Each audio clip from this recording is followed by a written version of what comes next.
everyone. Today's Thursday, August 13th.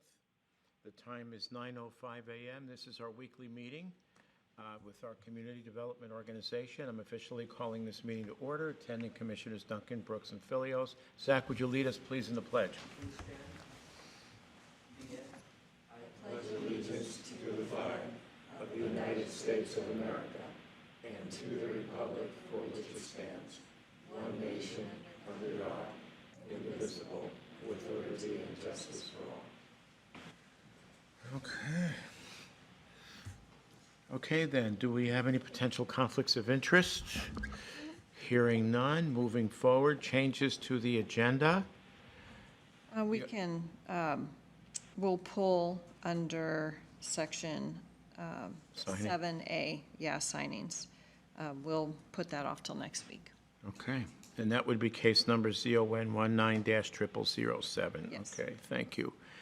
All right then, so we'll move right on to our deliberations. Case number CUP 19-0007, Faceless Cedar LLC for conditional use permit to establish a place of assembly to hold weddings, anniversaries, celebrations, reunions, corporate meetings, and fundraisers on approximately 47 acres in the rural zone. Vlad Finkel, go please. Good morning, Commissioners. For the record, Vlad Finkel with Kootenai County. This is a request that was heard by the hearing examiner last month. Based on the testimony at the hearing and the information in the project file, we received a recommendation for denial of this request. Subsequent to that, the applicant had submitted a request for a public hearing to make their case before you. And we are here today to hear whether you want to consider holding a public hearing on this matter. Okay, any questions for Vlad? This is rare. Actually, I do not. But that's me. You do not I what? do not wish to hold a public hearing Okay. on this case. I believe this is cut and dry. It belongs in a commercial zone. I think the hearing examiner called it right, but that's my opinion. Go You're ahead. certainly entitled to your opinion. Absolutely. May I interject? Absolutely. Pat may want to opine on this too, but my experience is here and elsewhere, when an applicant requests a public hearing, it's good practice to go there, because in most communities, it's not just one hearing. Most places have a hearing in front of the Plan Commission and then in front of the county commissioners or the city council, whichever applies. And so you always get two shots at it, usually, in most places. Idaho's different in that way. But our long-standing practice, since long before I got here, has been that virtually every time someone has asked, either way, for a public hearing, the commissioners have agreed to it, just as a matter of good form. Okay. Pat, did you want to jump in here?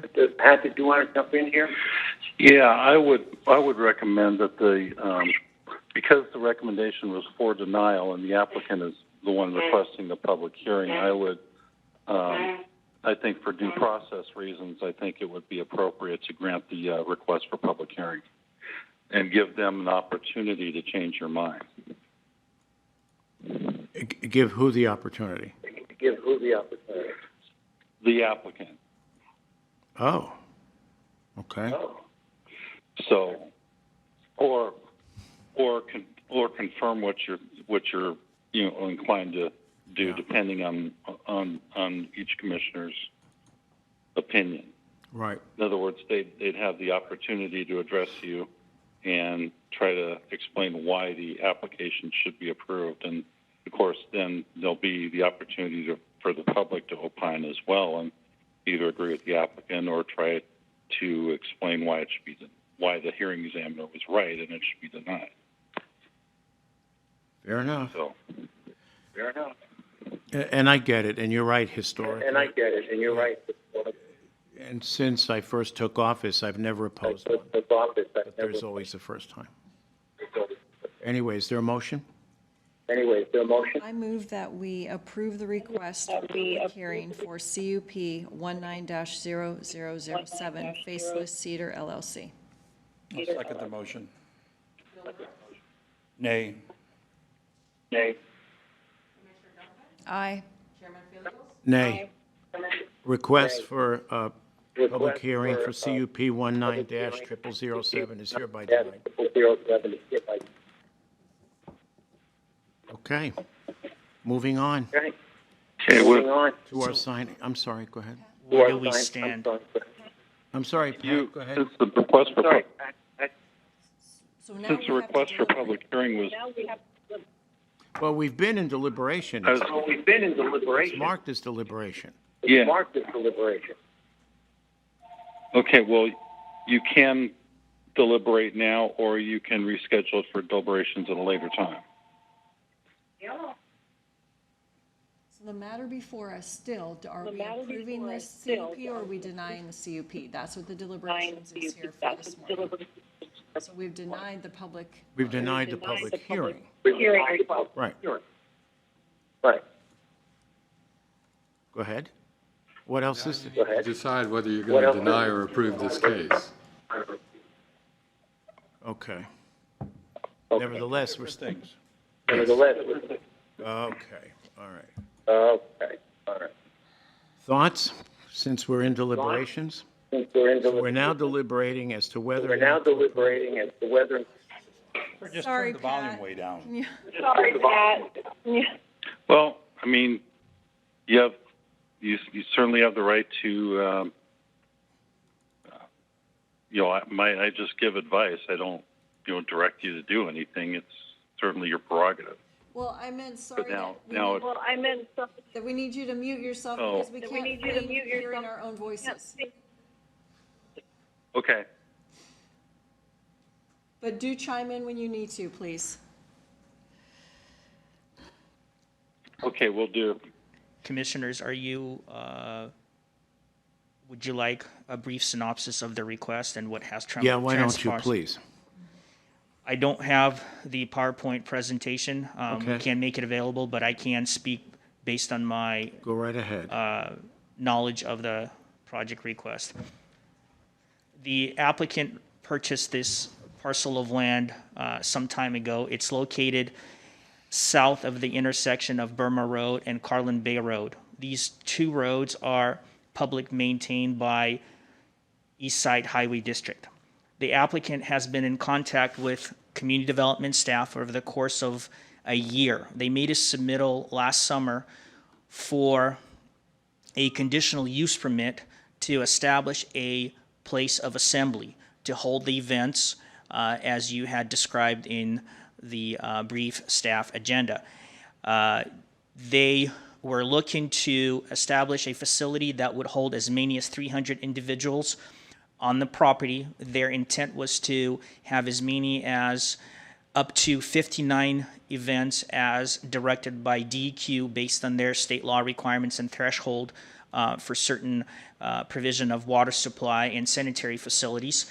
They were looking to operate this facility seasonally between the months of April and I'm assuming October, with a total of 59 events, predominantly over the weekends. And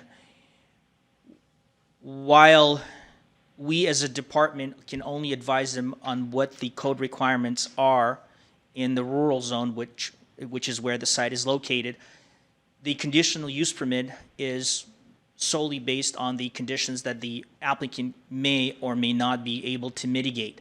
In this case, we ran into a number of concerns raised by the Highway District in terms of the existing physical conditions of Carlin Bay Road, which based on their extensive analysis over the course of last October through this June, were that the road is insufficient in terms of width and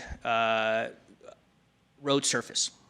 They have provided the county with numerous comments that the road must be improved and dedication of additional right-of-way and easements must be provided as part of this project should it be approved.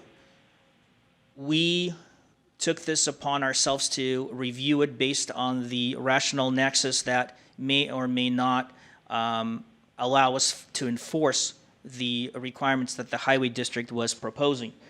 We determined at the time of our review that we could not make the rational nexus or meet the rough proportionality test to enforce all of the improvements to Carlin Bay Road associated with the project request.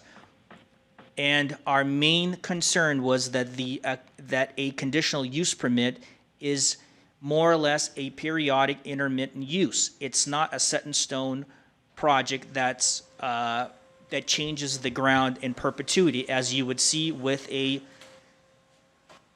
subdivision plat application, PUD, or a condominium, where once you plat it, you sell it off, and now you have individuals own the site in perpetuity. In this case, the applicant has the option at their discretion to have as many events as allowed, have fewer, not commence with this operation, sell the property, and the new owners may not wish to pursue the same use, and then the project just dies. And for that reason, we felt that we could not agree to the rough proportionality, or could not make a finding that the request made by the highway district could meet the rough proportionality test. Furthermore, we received numerous comments from the adjoining property owners who were concerned over the use and the nuisance that this application would bring to the area. They felt the neighbors felt that the location and the topographical features of the site, as described and as visited by the county, is a sort of like a bowl. You have the proposed site located at a lower elevation than the surrounding hillside properties, and therefore the noise associated with the use would disperse across the area and would likely be a nuisance. And therefore, we felt that the opposition had numerous concerns that we found to be questionable whether the applicant could meet all of the appropriate findings for the approval of a conditional use permit, and they are listed in the staff analysis and the HE recommendation for your review. Based on the public hearing that was conducted in front of the hearing examiner, those concerns were verbally raised by the opposition, and also the East Side Highway District official, Ben Weymouth, and the Highway District Attorney, Susan Weeks, provided additional clarification for the need of these improvements should this project be approved. A specific question was raised by the hearing examiner whether or not the improvements required by the Highway District were practicable, meaning the requirement of the Highway District was to have the applicant improve the road to center of the right-of-way, meaning that only a portion abutting the property would be improved, including asphalt and additional grading and dedication, and then the remaining portion of the road on the other side of the center line of the right-of-way would remain as gravel. The response from the Highway District official was that it was not practicable. It wasn't something that would serve as a good use to the community by having only a portion of the road be improved. And that, in staff's analysis, is consistent with our inability to meet the rough proportionality test. So there were quite a few lingering questions in terms of compatibility and rough proportionality test for the imposition of conditions by the Highway District that are still outstanding to this day. As I understand, those were some of the questions that were to be addressed at the public hearing had it been granted, but this is just the synopsis for your deliberations this morning. Questions for Vlad? If this CUP were to be denied today and they went back to the drawing board, fixed some things, went and worked with Highway District and all that, couldn't they reapply? Please be advised that under our current code, specifically Article 8 of our code, the applicant has the option under due process to request reconsideration of your decision, whatever that may be. So whether it's an approval or denial, the applicant or the opposition will request or may request a reconsideration, which will bring you to another public hearing. Even if they don't, they could reapply. Yes. Okay. We don't have anything that says you've denied this of prejudice, Sure. so people can keep coming back. Okay. Any other questions for Vlad? Vlad, aside from East Side Highway District, can you address any of the other concerns posed by, for example, DEQ, Panhandle Health? So the health district approved a system for up to 225 individuals utilizing it, and I believe that was a non-pressurized system. Because the applicant is requesting up to 300 individuals on site, the remaining or the effluent discharge associated with the additional folks could be treated with porta potties on site. That's a non-issue for us. In terms of the public drinking water system requirements, the well that is currently on site would have to go through the review and approval by IDWR for additional water right requirements, or it's called a permit for use application. I don't know the specific terminology, but IDWR and DEQ could review the existing well on site to serve more than 25 individuals for this type of use. That's a non-issue. I think the highway district and the concerns from the adjoining neighbors in terms of compatibility are the outstanding concerns that are still unanswered. With the conditions that the hearing examiner suggested, should the board reverse the denial, was the applicant in agreement with those? One of the conditions states that, and the conditions were prepared by staff, and then the hearing examiner only forwarded them if the board chose to approve them. One of the conditions states that the applicant should go back to the highway district for purposes of Working things out. working things out or coming up with a mutually agreeable document that would potentially mitigate impacts. I don't know if it's full improvements, partial improvements, or no improvements to the existing roadway system. Apart from the highway district, was the applicant okay with all the other conditions? Yes, we did limit the hours of operation, and I believe there were some other restrictions, but yes, they were not opposed. Okay. So then how would you characterize the hearing examiner's denial? By the same concerns as were brought up by staff, is that the compatibility and the issues brought up by the highway district have not been resolved to Okay, date. so the highway district, I understand. When you say compatibility, you mean in terms of the slope, the surrounding area, the potential impact to those? Noise. Go ahead. So the concerns were noise. Staff understands the concerns, but this is a 47-acre parcel of land. This type of use in the rural zone, a rural zone has a minimum lot requirement of 5 acres. Correct. This is almost 10 times that size. While there may be noise, that doesn't necessarily mean that personal use of a site can't create the same level of noise by true. folks having their family members, their relatives, whoever they may be, if it's not for commercial use. We wouldn't deprive them of that right. So we as a department don't feel that the noise should be a hindrance, a sole hindrance to somebody being able to utilize their site. They also placed some hours of operation. They did have some ambiguous hours of operation, and myself and Supervisor Mary Shaw felt that we need to limit that to from 10 a.m. to 10 p.m. I believe that was the case. And we feel 10 p.m. is appropriate. If the board feels that that could be earlier, that's certainly within your right. Well, I think the fact that they limited 10, that's what I understood. And you could certainly make that amendment to the condition, or you can leave it as is and let the applicant proceed up to 10 p.m.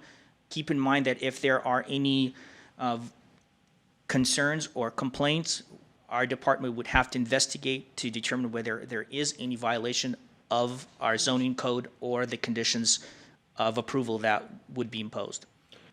Vlad, I'm also looking at a letter from John. Pat? Oh, sorry. I was just pointing out that in the hearing examiner recommendation, she did include conditions of approval in the event the board approved the application, and that one would be proposed condition 8.17. That would cover the hours of operation. Right. I'm looking at a letter dated August 12, 2019 from John Pancratz, District Supervisor, East Side Highway District. And it says the district will require a trip generation, this is his final sentence, analysis prior to submitting to the county request for conditions of approval. So from their perspective, currently, those conditions have not yet been met, and that's the situation that you brought up. Correct, sir. They did provide a trip generation analysis, which has been reviewed, but the highway district felt that there was insufficient information in that document for them to have a complete overview of the impacts associated with the request. Okay. And that has been reiterated by Ben Weymouth, who has replaced John Pancratz as the That's right. John Director was of Highways retiring. for East Side Highway District. Okay. Any other questions for Vlad? Director Callahan, anything? Okay. We're in deliberations. I don't think that we necessarily need a formal motion here to No, deliberate. we're already in Yep. deliberation. Go right ahead. As it stands, I can't support this request. If they wanted to go back, work with the highway district and come to some agreement, the hours, I think having something end at 9 and then having cleanup till 10, I think is reasonable. And then maybe even limiting the number of guests, would be an option. But at this point, with too many things outstanding, I can't support an approval right now, but I'm not opposed to the applicant going back and working out some of these issues and then coming back. Bill? I'm opposed to it. I read all the conditions, and there's a bunch of them. I've never seen one with so many conditions. I think that brings into question the advisability of the project in this location. So I, at this point, cannot support it. Yeah, and I guess I'd have to concur too, especially with the conditions established by East Side Highway District. I do have some familiarity with Burma Road because while I was one of the three Highway District Commissioners, it was funded and built under my watch, so to speak. I'm familiar with the road. The road was a problem when it was gravel. People were speeding. How much more so now that it's paved because it's easier. And so that is a concern, and I understand where East Side Highway is coming from. Again, well, that was more so to Leslie's point. I think to Bill's point, too, you have other conditions as well. And I think one of the things that I have found most disturbing as a county commissioner is we almost exude the image of come to Idaho, hack away, and eventually you'll get what you want. I don't have a problem if they want to hack away, but right now I'm not in favor. This is a rural zone. When they purchased the property, they knew it was a rural zone. So CUPs are not a guarantee. They're provided based on, the discretion, if not the discretion, but the hearing and analysis and recommendation of the hearing examiner and, of course, ultimately the board. And from my perspective, some of these concerns are serious. They can certainly come back and reapply, as Director Callahan pointed out. But I think at this point, I can certainly not vote to approve this. Motion. I move that we deny, I guess it's just deny CUP 19-0007, Faceless Cedar LLC. I second the motion. Aye. Aye. Aye, and the motion is carried. Case number CUP 19-0007 is hereby denied. Okay, moving on to the signing segment. We did strike case number ZON 19-0007. That's deferred to next week. So we'll take up our second signing, CUP 19-0002, Real Life Ministries, for a conditional use permit, CUP to establish a place of assembly and worship on the western 9.8 acres of a 19.6 acre parcel in the rural zone. Is there a motion? I move that we execute the order of decision for CUP 19-0002 Real Life Ministries. I second the motion. Aye. Aye. Aye. So we'll execute the order of decision.